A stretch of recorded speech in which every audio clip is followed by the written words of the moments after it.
अस्सलाम वालेकुम स्टूडेंट्स। आज हम स्टार्ट करेंगे चैप्टर नंबर 3। चैप्टर का नाम है रिएक्शंस ऑफ मेटल्स।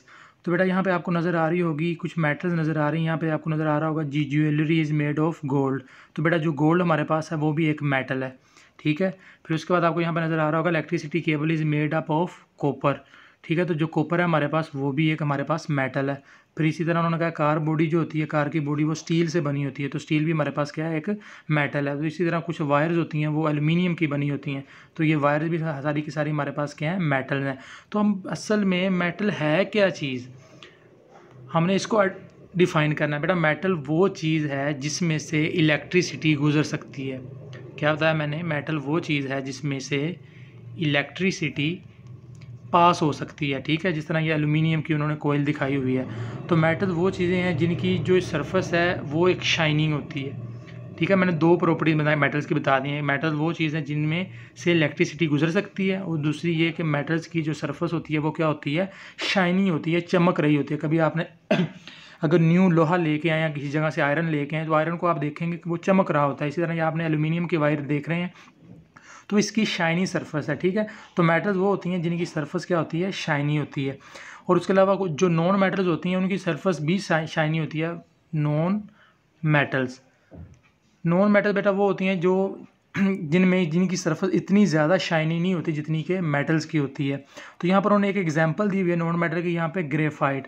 तो कह रहा है graphite is a type of carbon which conduct electricity very well, it is brittle and break easily. Brittle का मतलब बेटा होता है तोड़ देना, ठीक है।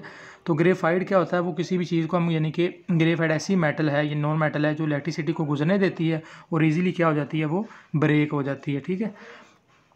उसके बाद आ जाता है नीचे ये पैराग्राफ में लिखा only metals have melting point, ठीक है। मेल्टिंग का मतलब होता है वो टेम्परेचर जहाँ पर कोई चीज़ जाके पिघल जाती है। And can reflect light, conductive यानी कंडक्ट इलेक्ट्रिसिटी, और वो इलेक्ट्रिसिटी को क्या करती हैं, कंडक्ट करती हैं, और इनकी एक ख़ास शेप होती है, ठीक है। And drawn into the wires with breaking, ठीक है। तो वो उनसे हम वायर्स बना सकते हैं मेटल से, ठीक है। यहाँ पर उन्होंने लिखा हुआ since the bronze age about 4000 years ago people have been extracting metal from the earth, ठीक है बेटा। कुछ 4000 साल पहले लोग क्या करते थे, ज़मीन से मेटल्स को निकालते थे। तो मेटल्स को अभी भी निकाला जा रहा है, लेकिन उन्होंने हिस्ट्री का बताया, अभी हिस्ट्री 4000 साल पहले ये काम किया जाता था। अब यहाँ पर उन्होंने एक वर्ड लिखा अलोए। बेटा अलोए जो वर्ड है ना, इसका मतलब ये होता है हमने दो मेटल्स को मिक्स करना है। फॉर एग्जाम्पल हमने कैडमियम और जिंक को मिक्स किया है, तो इन दोनों का जो कम्बिनेशन होगा इसको हम क्या कह देंगे, अलोए कह देंगे। They have use from either pure as iron और mixed with that to make alloy. A mixture of metals और a mixture of metals and their elements is known as alloy, ठीक है। तो ये इनका था बेसिक यानी कि इंट्रोडक्शन। उसके बाद हमारे पास आ जाता है, ठीक है। तो हम आप आगे बढ़ते हैं, मेटल्स आर डेंस। बेटा डेंस का मतलब होता है मेटल जो होती हैं वो भारी होती हैं नॉन मेटल्स की निस्बत, ठीक है। तो डेंस मीन भारी। Most metals are much denser than non metals. The density of copper for example is about 9 gram per centimetre cube. इसे आप अंडरलाइन कर लें, जो कॉपर की डेंसिटी है वो कितनी होती है, 9 ग्राम पर सेंटीमीटर क्यूब।